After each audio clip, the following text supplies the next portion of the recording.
I just donated to the Ron Johnson for Senate campaign. Ron Johnson's the sitting senator from Wisconsin, and I suggest you do the same. All right, we'll talk about Ron Johnson and how just what a breath of fresh air my man has been relative to all the other Republicans out there. A few have stepped up. No one more so than Ron Johnson. Rand Paul, for sure. Thomas Massey's not a senator; he's a congressman. A few on the House, but Ron Johnson on the Senate, and from Wisconsin. Just so the only thing that matters to me, my friends, and they're gonna try. Big Pharma, who's got the money, they're gonna try to throw you off track. The only thing that matters to me is a Nuremberg trial for the COVID stuff. That is the only thing that matters. I don't care what your take is on Russia. I don't care what your take is on firearms. I don't care what your take is on abortion. I want justice served for the millions of people who died, who should not have, the millions of people who've been harmed, who should not have, the millions of children who cannot learn properly. I want justice served. And we're not going to get it if we're all focused on, oh, well, he's not strong enough on abortion. I just don't care. I don't care. My number one issue, my number one issue is the Second Amendment, without question. Without the Second Amendment, there is no first. That's all there is to it. But right now, we recognize the Second Amendment did not stop us from losing our First Amendment. We lost it. We lost it because of the medical tyranny that is the powers that be. We lost our ability to assemble. We lost our ability to speak. You don't think so? That is 100% a fact. It's not just because YouTube. It's not just because of, I don't know, whatever. It's because the government eliminated your ability to rightfully assemble and rightly speak. And that is a violation of the Constitution. And they did it because they did not want any truth to come to fruition. Ron Johnson is going to sit on the Judiciary Subcommittee to investigate what's happened. And that guy was doing this before it was cool to do this. He was doing this with Doctors Malone, Pierre Corey, all these guys and gals before it was cool to do this. And I'm telling you, we had two senators that won in 2018 re-election. 18? No, 16. Yeah, who won election. I can't remember if it was re-election. I just can't remember. Toomey, I was surprised to see Toomey re-elected in Pennsylvania and Ron Johnson in Wisconsin. Toomey turned out to be just a big fat corporate shill. Pat Toomey can kiss my big fat behind. Just no different than Jeff Flake. It's just no different than Lindsey Graham. It's the litany of Republicans that turn out to be big shills is as long as the day is long. It's nuts. Ron Johnson, on the other hand, surprised me immensely, and I'm because again he's from Wisconsin, a swing state, and you would not think there'd be a senator from Wisconsin who had got the kahunas to stand. You would think a senator from South Carolina would, or Texas, right? But not Wisconsin, and yet he stood up. It's nuts how well he's done. I'm so supportive of him. I'm going to share with you a Rumble video. I'm not going to show it here, obviously, but I'll share a link to you. It's a letter to Dr. Andrew Hill from Tess. I forgot her name off the top of my head, but it's a video you might want to watch. Let me just see if I can't even read you the description. It's just the whole, a letter to Dr. Andrew Hill about the horse dewormer and what they've done to.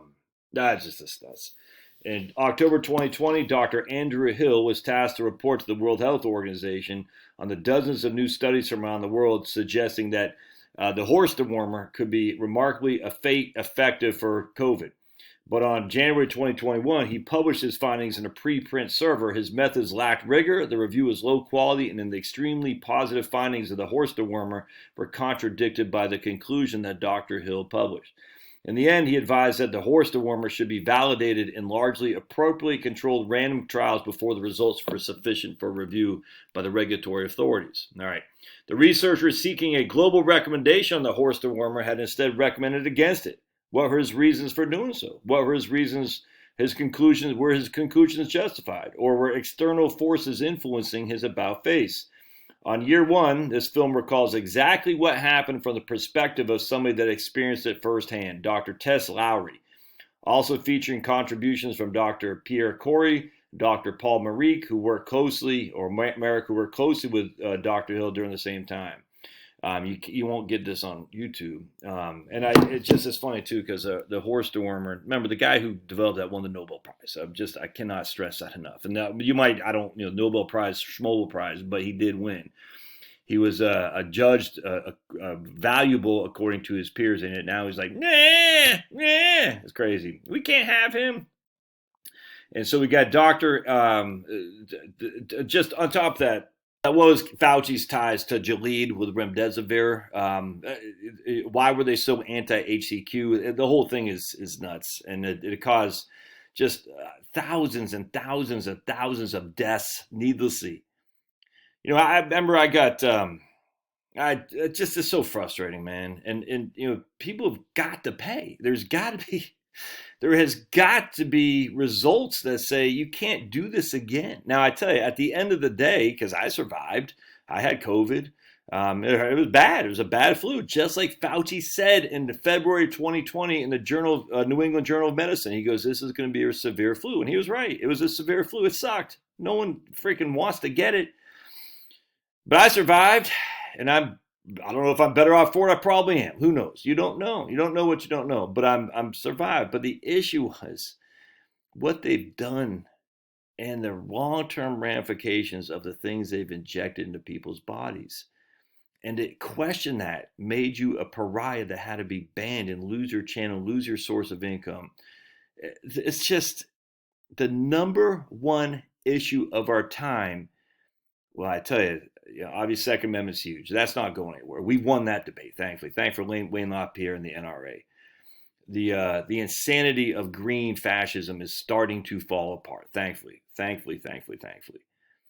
But the stuff on the jab is going back from the beginning of the smallpox in 1910s all the way up through the polio vax, all the way up through meningitis, all the way up through swine flu, all the way up through MMR, all the way up through all this stuff. Then you're rounding off with COVID. People are challenging that, so thank goodness. It's just, and that never would have happened 2 years ago. Never would have happened 2 years ago. But the issue is we have the bodies of innocent people, and soon to be the bodies of innocent people. And someone's got to pay the price for this, to say you can't do this again.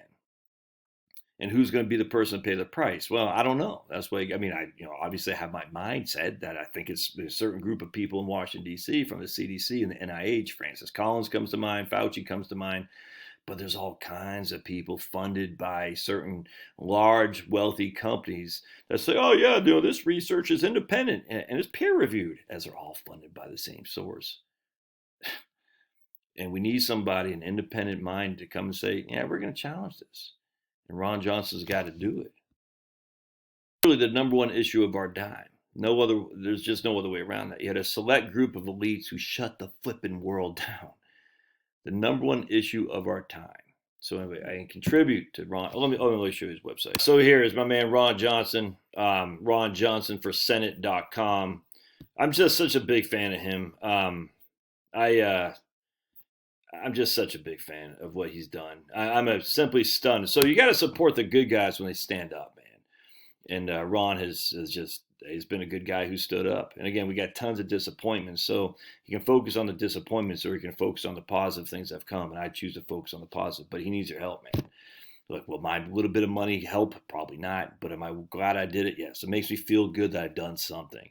Will your vote matter? If you're in Wisconsin, absolutely. And the nice thing about the Senate is not gerrymandered. I mean, obviously, if we can't control the votes, it is. But at least it gives you some reprieve to say, hey, I got a chance. I'm going to use that chance. And an off-year election, man, against a sitting president who's not popular, he's got to get reelected. We got to take the Senate. And sadly, if we take the Senate, unfortunately, Lindsey Graham and all these idiots will be, they'll be elevated, and that sucks. But you know something? If they can just have some commitment to getting to the truth, it's a step in the right direction. Do I think the Republicans as a whole are not bowed or cowed, I should say, by the elite and the Chamber of Commerce, who, let's just say, where the money's interests are? Of course they're going to be cowed. Of course. But the nice thing is they only run every 6 years. You see what I'm saying? So our time is now. All right, love to hear your thoughts. We'll see you.